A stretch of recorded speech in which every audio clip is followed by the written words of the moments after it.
Welcome. Come on in. Come on in. Hey guys, I hope you're doing well. I want to say thank you so much for stopping by and watching this video today. I know there's many videos on YouTube that you can stop by and look at and find some interest and probably some really wild, crazy topics and scenes. Enjoy them. But if you are going to stay for a minute or two, if I have your time, thank you so much for your time. And thanks for stopping by. My name is Rocky. Um, so welcome to my channel. And if you find something interesting here or maybe want to share with somebody, feel free to like, comment, subscribe. Feel free to share it with others that may interest them.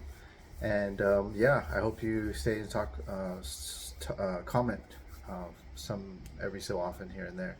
I want to talk to you. I have my notes off to the side here. I want to talk to you something that is so loud out there in society right now as a big picture. Probably just as big as politics would be from any area of this world.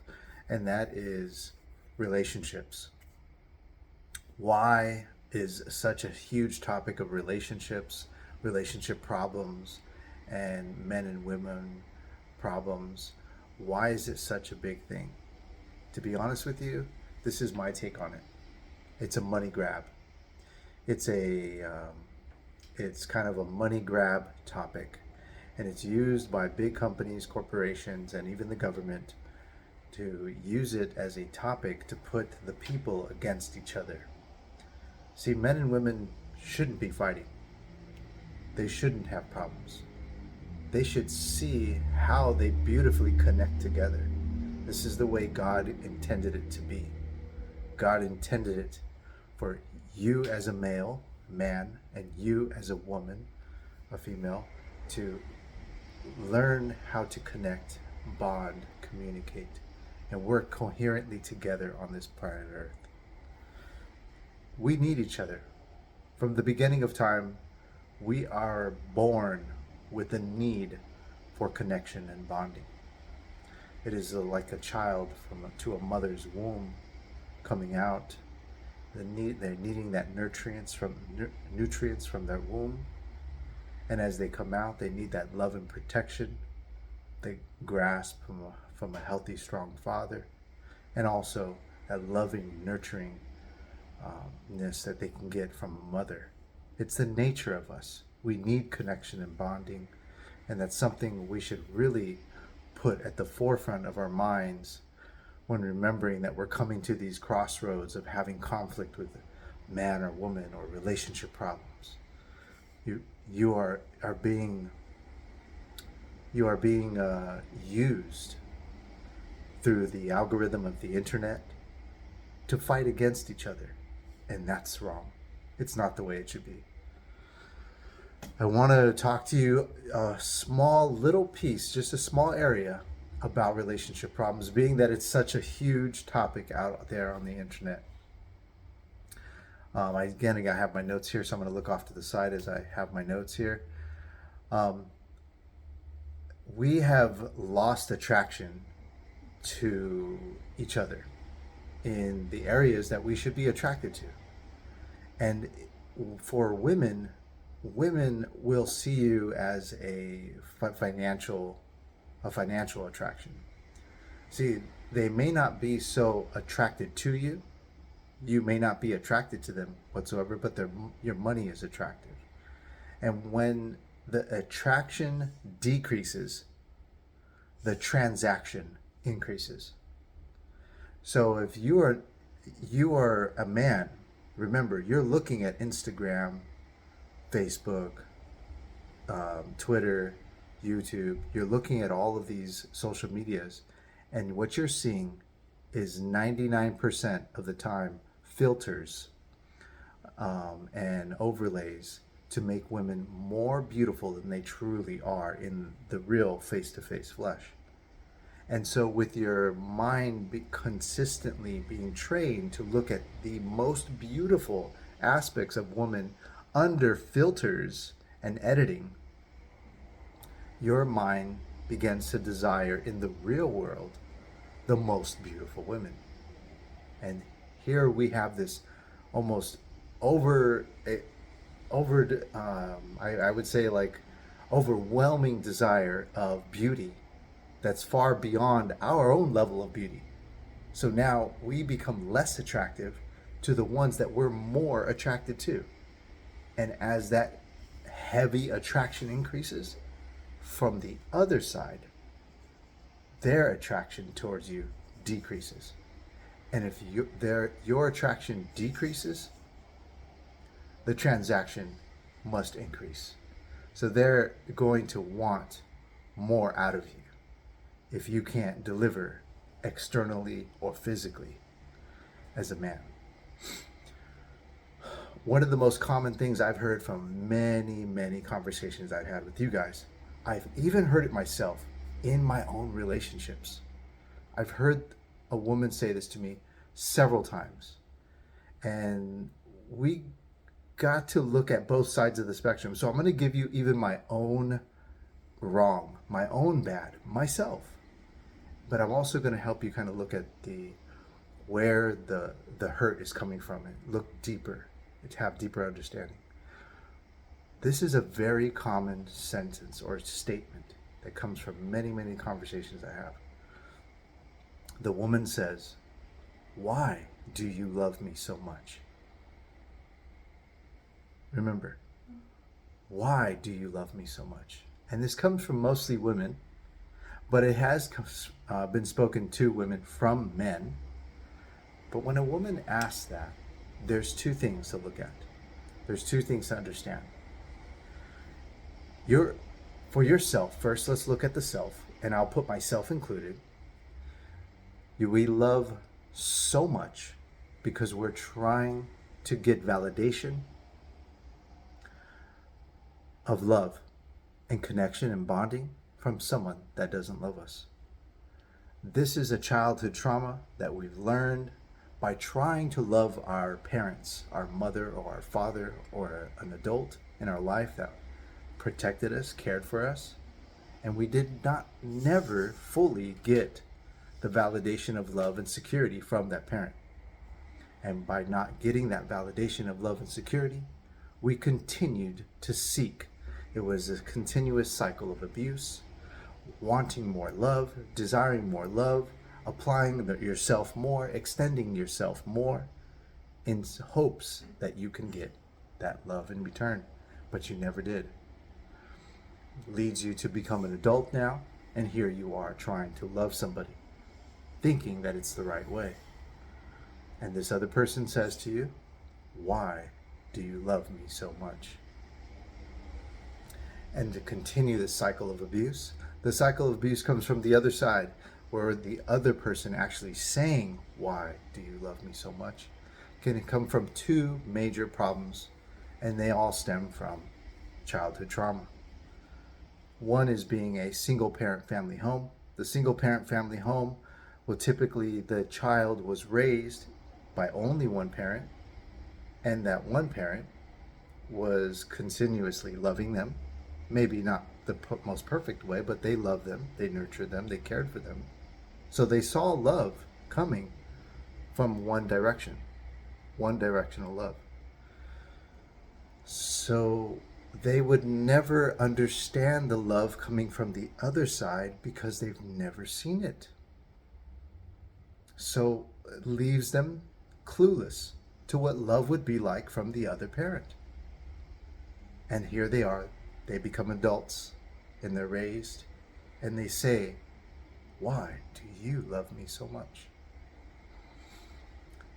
Now we look at that same person again, and maybe they didn't come from a single parent family home. Maybe they come from both parents in the home, maybe a mom and a father. But here the problem was there was conflict. They never fully understood one side of the parent. One parent continued to bring havoc or some type of destruction or abuse of some sort, or was constantly disappearing or had some other issues going on. And the other parent loved and struggled to love and struggled to hold things together. So they just didn't see how it could possibly love can come from the other side. So they become adults And they're now looking at you across the table, wondering, why do you love me so much? Because they've never seen it, so they will never understand it. All of the problems that we have in relationships, they come from poor selection.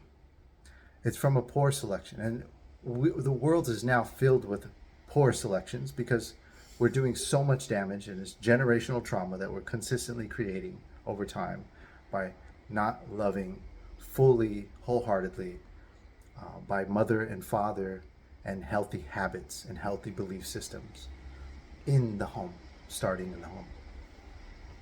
But again, like I said, humans are bounded to connection and bonding. It is from birth they are like this. We need this.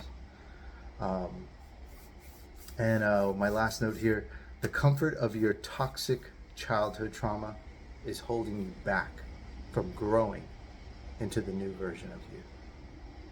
I want to repeat that again and dissect it. The comfort of your childhood trauma. The comfort of your childhood trauma comes from you experiencing the lack of love from one parent, or you experiencing possibly the overwhelming abundance of love from one parent, coddling you too much, loving you too much, making it too safe, feeding you all the time, my baby, my baby, my baby. And there you are, become an adult. And now you go into this world and you expect the same thing.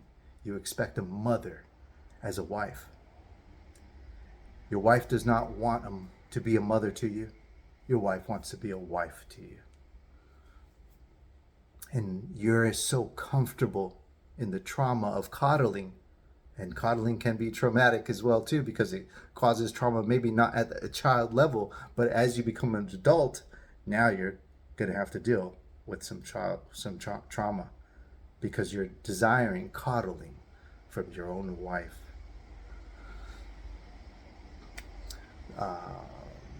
Growing, okay, the comfort of your toxic childhood trauma is holding you back from growing into the new version of you.